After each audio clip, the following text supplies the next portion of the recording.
effectivement, je l'appelle toute la bonne volonté pour continuer à proposer des animations de qualité. J'ajoute qu'on n'est pas responsable du malaise interne à l'association. D'ailleurs, la municipalité a toujours soutenu le comité des fêtes, notamment en 2023, ils ont fait leur anniversaire. Donc la subvention s'est élevée à 1500 pour l'anniversaire pour le projet. D'ailleurs, comme toutes les autres associations qui participent à la vie de la ville. Donc voilà ce que je peux vous dire. Oui, merci. Alors du coup, moi je vais vous livrer l'information qu'on a d'un autre côté. Non, mais c'est intéressant parce qu'on n'a jamais eu cet échange, donc moi je l'ai parce que autant il y a des fois des petits coups de tension, on sent que ça peut arriver, mais là on voit quand même qu'il y a un malaise important au sein de cette association.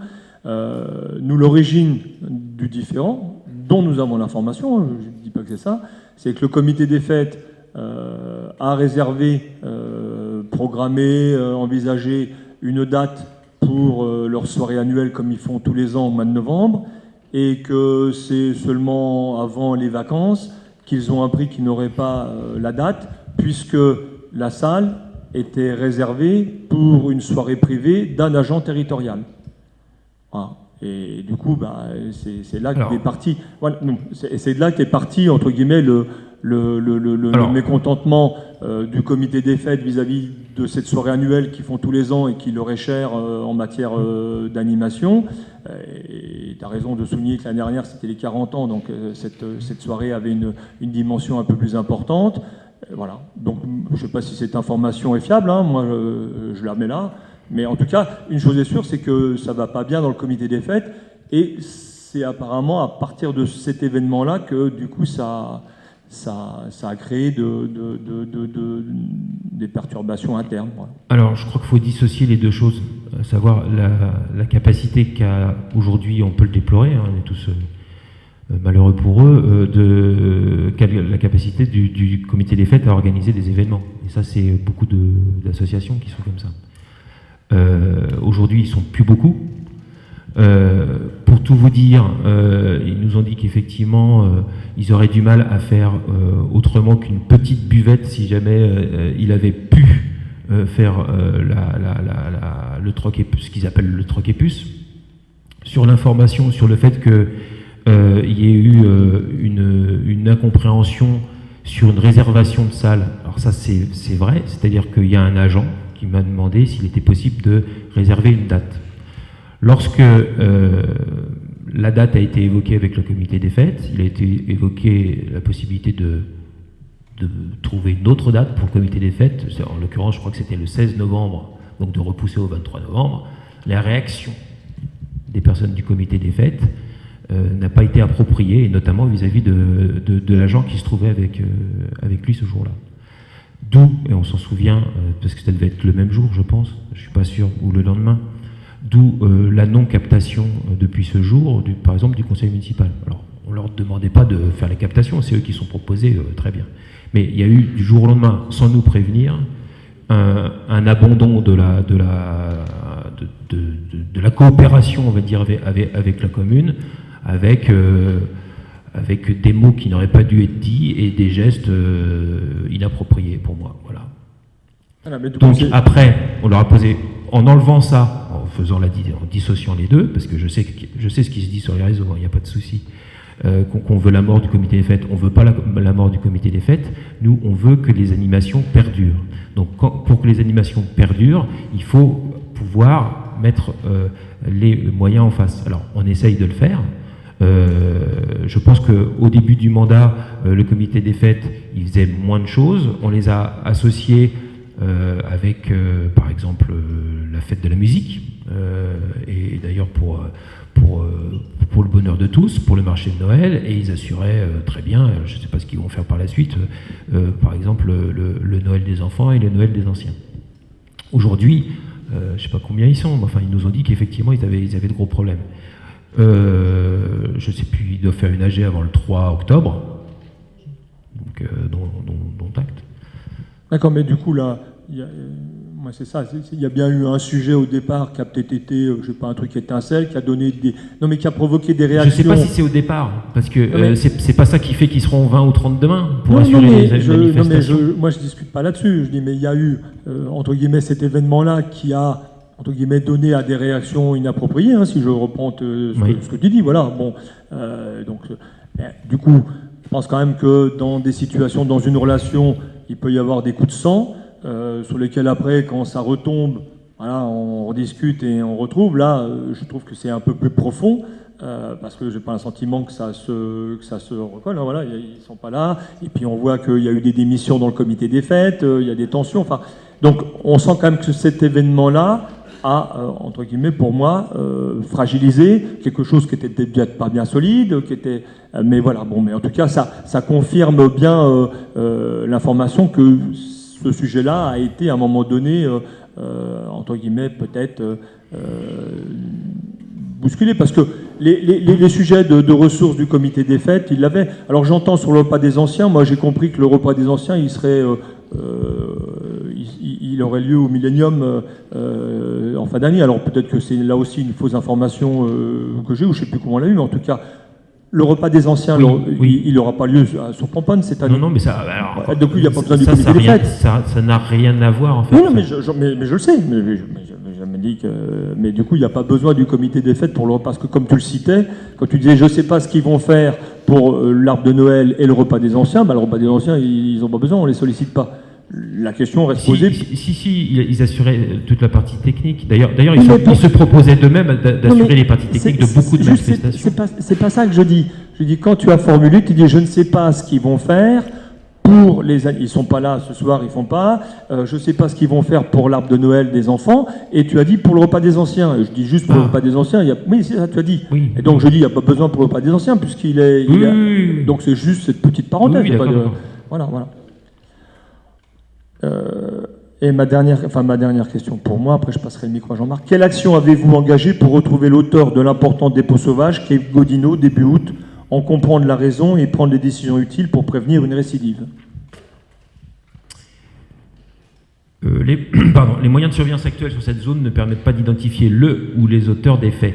Donc, néanmoins, il est prévu l'installation de pièges photos prochainement, donc on choisira par exemple cet endroit pour installer le piège photo.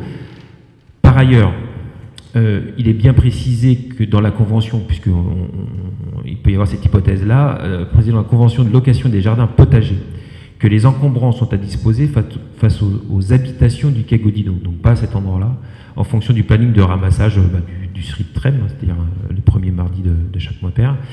Et par précaution, un rappel aux locataires, en l'occurrence, sera fait, alors sur ce sujet et sur d'autres sujets, mais ça sera fait. Oui, du coup, moi je vous ai abordé le sujet-là en commission cadre de vie, et je vous ai apporté une information que j'avais eue. Donc c'était une personne d'un jardin potager qui avait débarrassé, et sur le conseil de la mairie, on l'a dû mettre là. Alors on n'a peut-être pas bien compris, mais du coup, l'œil avait dit, je vais regarder dans les mouvements de jardin potager celui qui a eu un déménagement, ou en tout cas un débarras, et puis l'idée c'était de moi, j'ai pas eu de retour de ça. Juste, pardon, c'est ce que j'avais évoqué en commission, et là il a dit, je prends le sujet, et on va investiguer. Non, mais c'est pour ça que...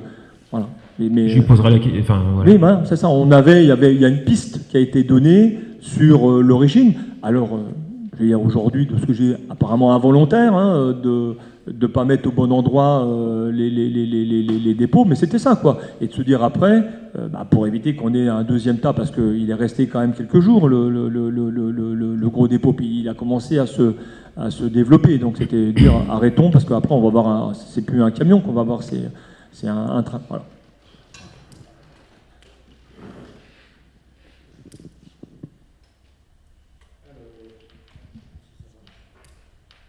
Nous préciser clairement le libellé du contentieux entre le promoteur Nakara et la mairie qui entraîne de fait et encore actuellement une non-conformité. Alors il n'y a pas de libellé, en fait, c'est plus un objet du contentieux. Donc l'objet du contentieux, en l'occurrence, il porte sur des points de non-conformité, dont notamment le défaut de revêtement acoustique du silo. Dernièrement, il y a plusieurs rendez-vous. Alors j'ajoute, ça c'est pas dans la réponse, il y a eu plusieurs rendez-vous qui ont lieu récemment avec l'ensemble des acteurs, d'un côté puis de l'autre, afin de mettre au point une solution qui puisse satisfaire. On essaye de le mettre au point, satisfaire toutes les parties.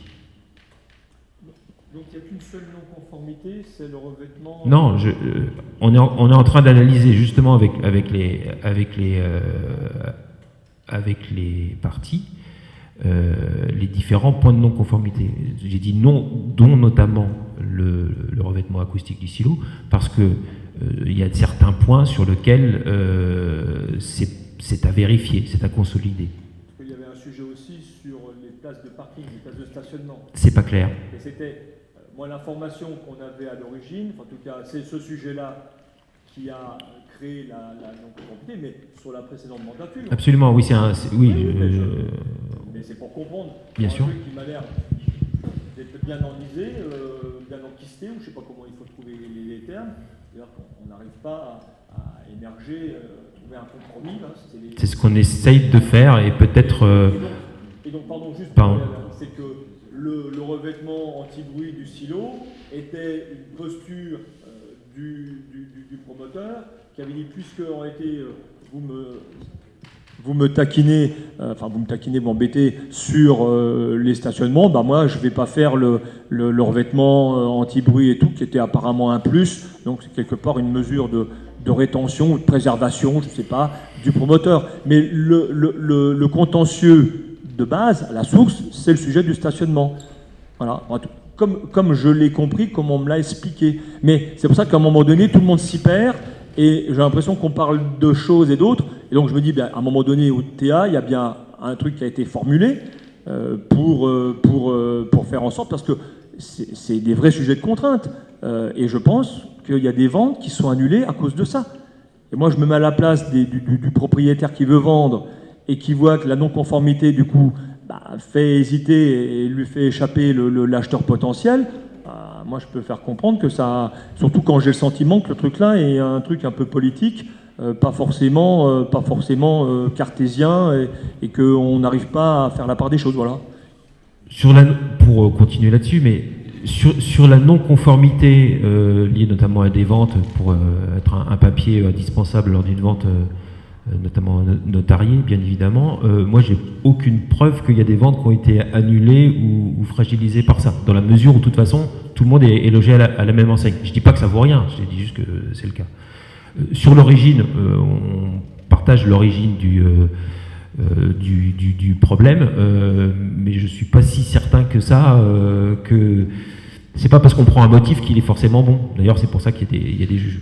Donc là-dessus, nous, ce qu'on essaye de faire, parce qu'en plus, ça n'aura échappé à personne qu'évidemment les intervenants de l'époque ne sont plus ceux d'aujourd'hui, on essaye de faire en sorte qu'on puisse sortir par le haut le mieux possible cette situation.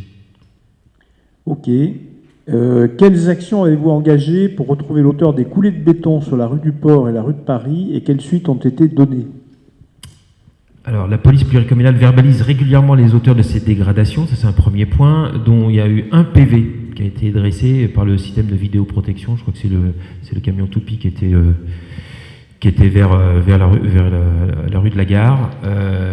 Cependant, si l'auteur n'est pas pris sur le fait, il est impossible de savoir impossible de définir la causalité du béton et d'eau. Il n'y a pas eu des travaux au stade des Arcades?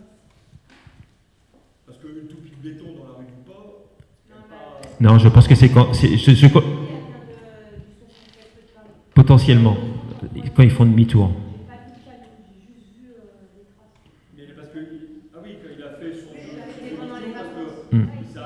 Ça a coulé dans la rue, et après il est reparti, il a remis des petites couches sur les trottoirs. Donc ça serait un camion des travaux de la rue de Paris. D'accord. C'est pas mieux, mais c'est pas... Non, c'est pas les... Il n'y a pas beaucoup de travaux, j'ai juste un peu d'enrobé par rapport au 3x3 sur le stade. Mais c'était pas le même style de...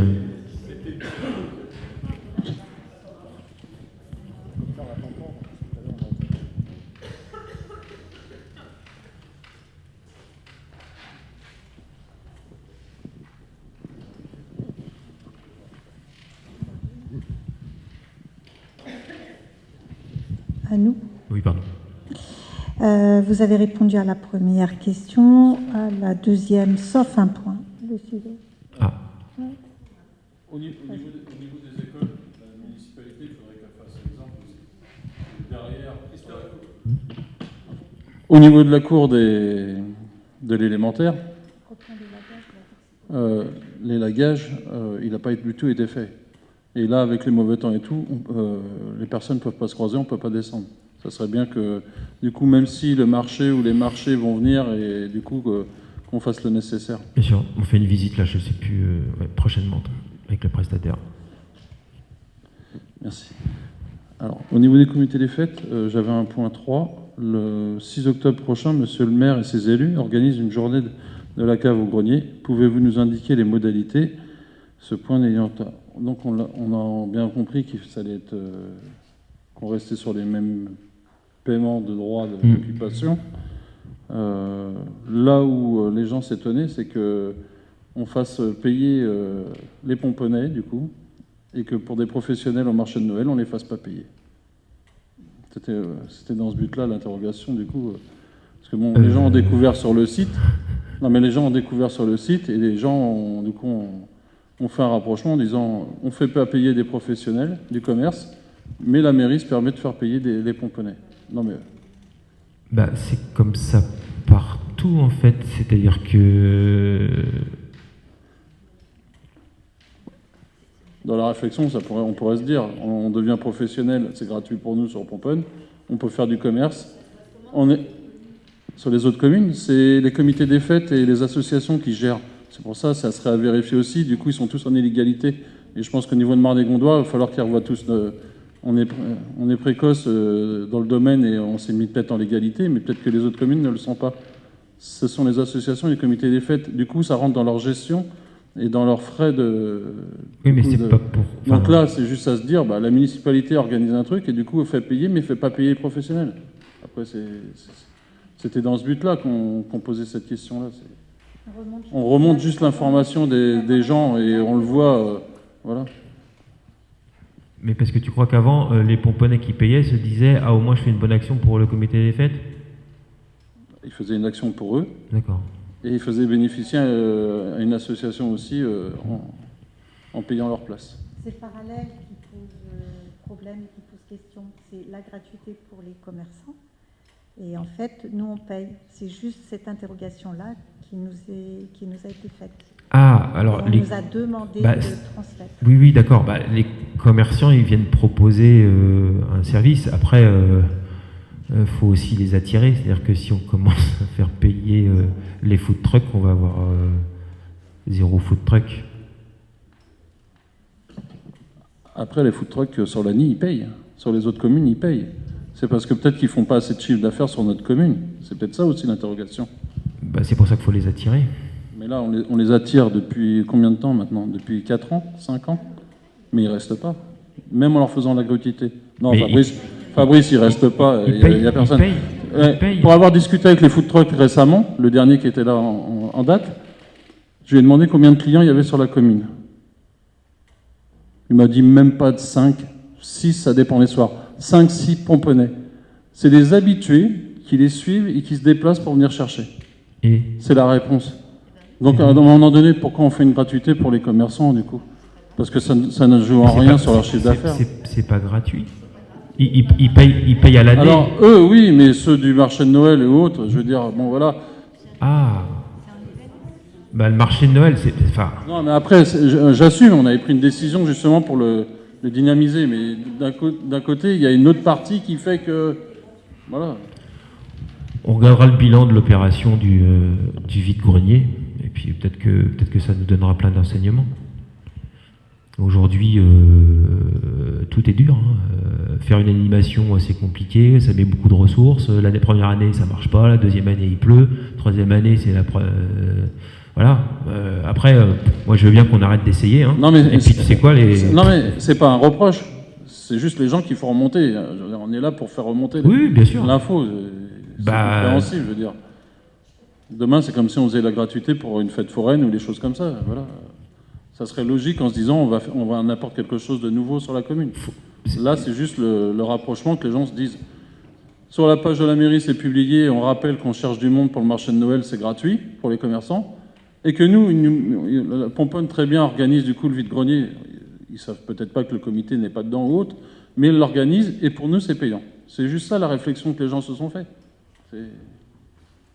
Bah, en tout cas, il n'y a pas de modification pour la personne qui a toujours fait des vides-greniers. On est d'accord. Après, on pourra... Oui, ça je pense. Je pense que c'est ça qu'ils ont découvert sur la page de la mairie, c'est le parallèle du dire, voilà. Je pense que les gens se seraient jamais posé la question que les marchands qui venaient nous marcher. Dans le même registre. Non, on n'est pas dans le côté, on a une animation et en offrant la gratuité à ces commerçants, on permet à des Pomponais de venir d'avoir un marché de Noël sur Pomponne. On n'aurait probablement pas si on était obligé de leur demander de participer à un emplacement. Et sur le troc et puce, on offre aux Pomponais la possibilité d'avoir un emplacement qui va être sécurisé pendant une journée parce qu'il aura été préparé par les services techniques et tout. On n'est pas du tout dans la même approche en fait. On est d'accord avec ça. Ouais, voilà. Non mais voilà. Non, mais je pense que c'est simplement la réponse qu'il faut apporter à ces interrogations. C'est que d'un côté, effectivement, on offre la gratuité pour avoir des commerçants et pour pouvoir organiser un marché de Noël qu'on n'aurait pas. Et d'un autre côté, le troc et puce, comme dans toutes les communes de France, la mairie demande une contribution parce qu'elle met à disposition un emplacement que des agents vont venir sur la journée organiser, installer, etc. Donc, moi, ça me paraît assez simple comme réponse. Je pense que tout le monde peut l'entendre. Après, pour... Si en revanche, au troc et puce, on permet à des commerçants de venir s'installer sans leur demander une contribution, là, je serais d'accord avec vous, je veux dire, c'est pas normal. Mais là, on n'est pas du tout dans la même... Pour parler du marché de Noël... Pour parler du marché de Noël, c'est pas vrai. Enfin, on le faisait pas les années précédentes, mais cette année, c'est ce qu'on va faire, c'est que les commerçants qui viennent donc gratuitement au marché de Noël vont contribuer à faire un panier pour qu'il y ait une tombola à un moment donné. Donc, ils vont quand même donner quelque chose de leur produit pour voilà. Alors, c'est pas. Mais voilà. Et effectivement, faut pas tout comparer, sinon.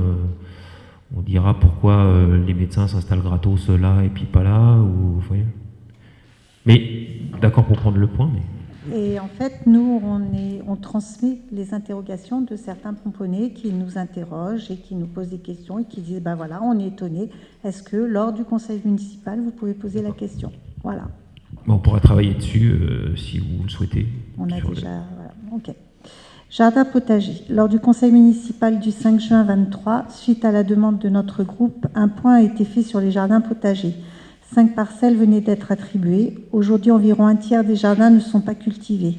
Comment expliquez-vous le non-respect des obligations des locataires et quelles mesures sont envisagées pour y remédier? Le bail pourrait-il être publié sur le site internet de la commune? Dans Vivre à Pomponne, rubrique solidarité, sous-rubrique jardin potager. Alors, pour commencer par la fin, donc il n'y a pas du tout d'obstacle à ce que la convention, au contraire, soit. Je pensais que c'était fait, mais vous avez bien fait de lever le point. Donc, effectivement, la convention de location sera mise à disposition en ligne, le modèle donc. Pour le reste, je ne sais pas quoi dire d'autre qu'un point sera réalisé en fin d'année pour le renouvellement des conventions, parce que je ne savais pas que c'était dans cette proportion-là, ça ne nous a pas été porté à connaissance. Donc, effectivement, on va faire ce qu'il faut. Et pour le coup, dans la convention, et c'est très clair, et puis peut-être qu'on faudra peut-être retravailler sur la convention. À mon avis, elle semble assez exhaustive là-dessus, mais cependant, c'est fait pour être vivant. Si on voit que les mesures sont pas suffisantes pour inciter les gens à l'entretenir, je crois que c'est pas le cas. Dans la convention, il y a vraiment des choses pour ça. On mettra donc en application ce qui est prévu dans la convention.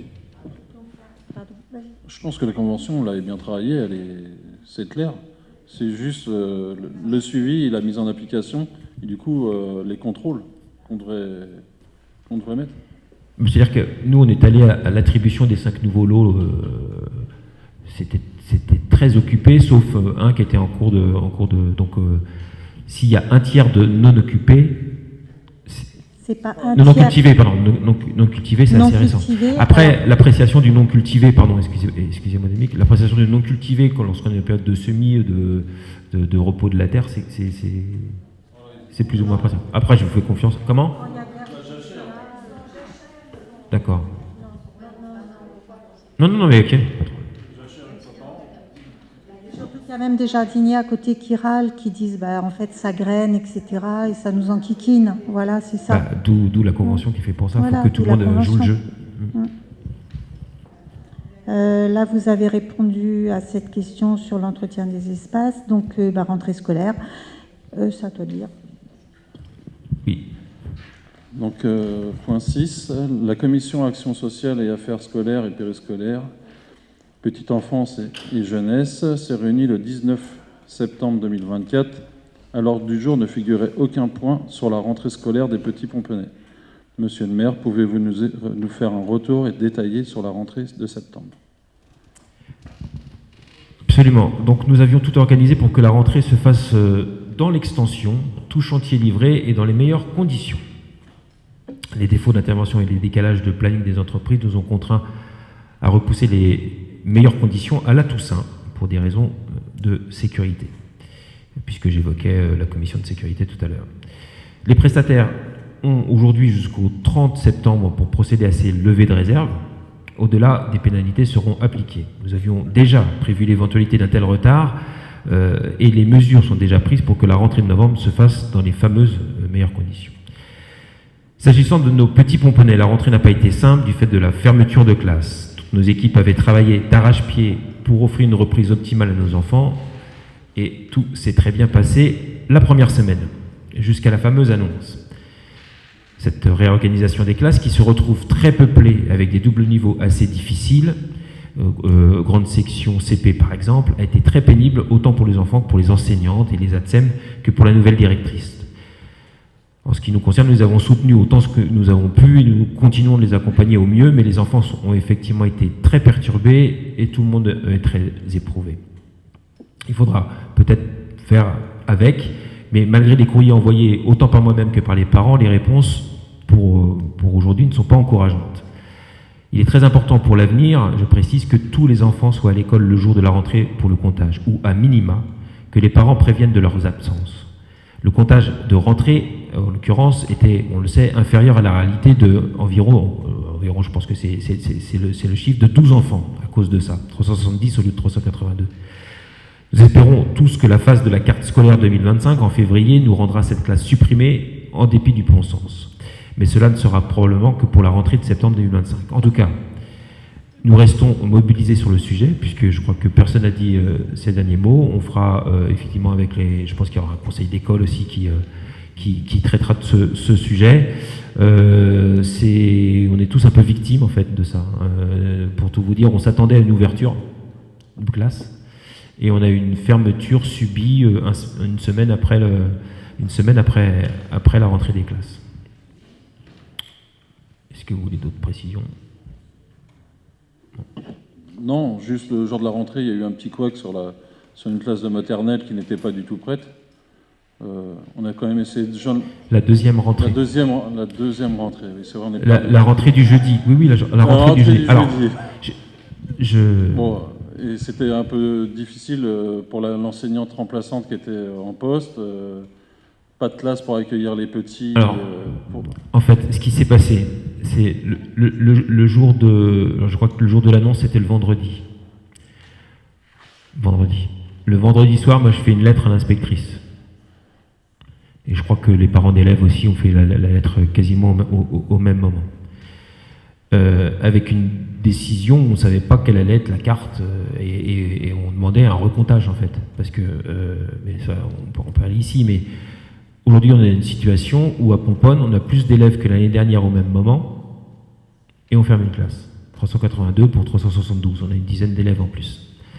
Donc on a défendu la position, enfin je verrai personne défendre une position contraire à celle-ci, à savoir pourquoi c'est comme ça, faites-nous un comptage, et profitez-en pour conserver la 15e classe comme c'était prévu. En l'occurrence, aujourd'hui on est toujours là, après avoir fait quand même des pressions. Donc, ce qui s'est passé, donc c'était le lundi.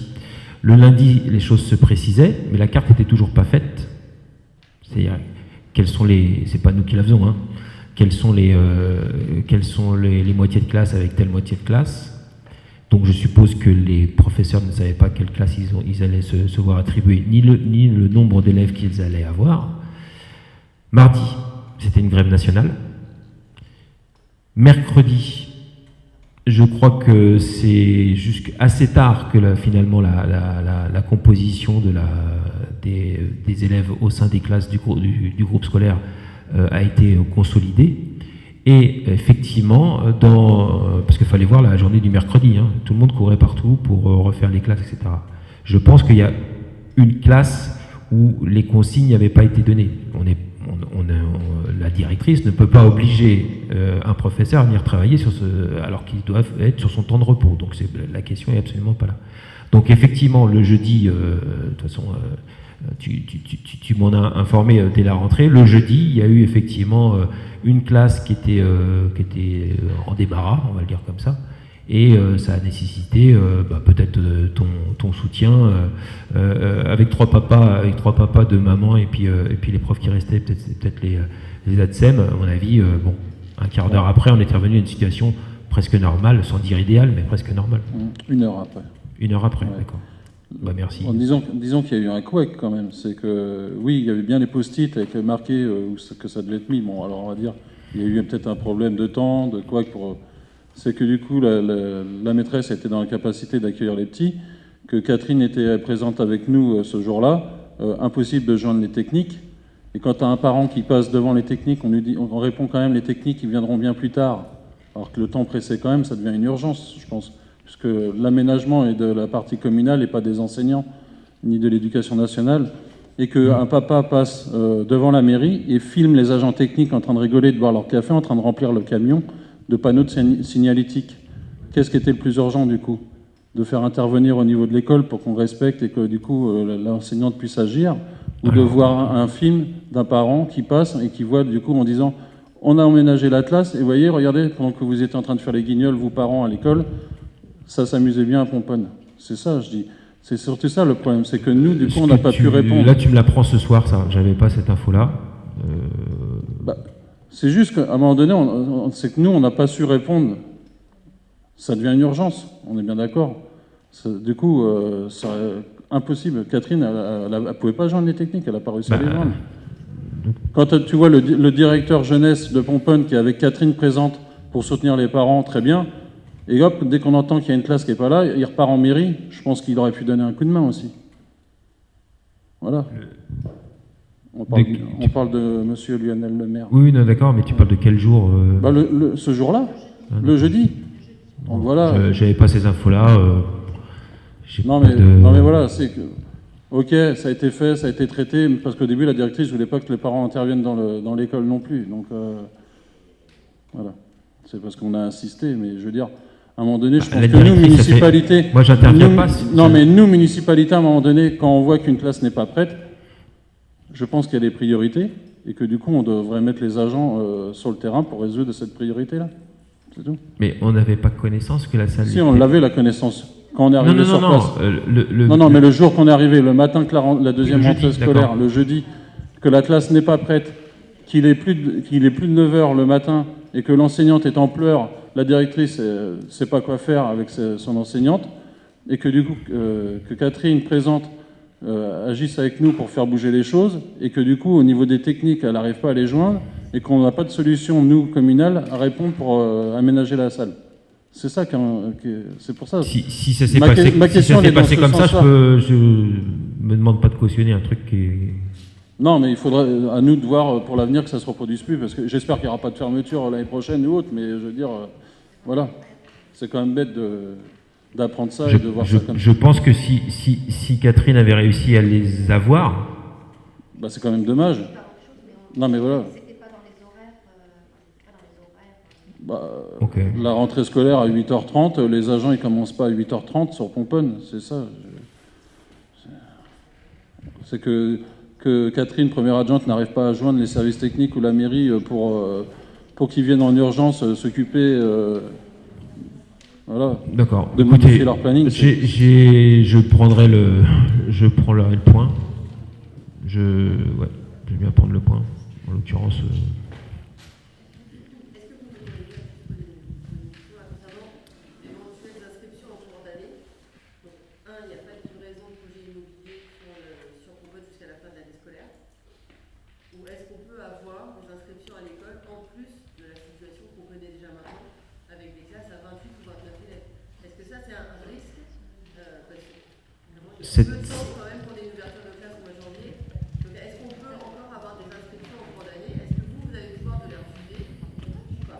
Ah non, j'ai pas de pouvoir de refuser qui que ce soit.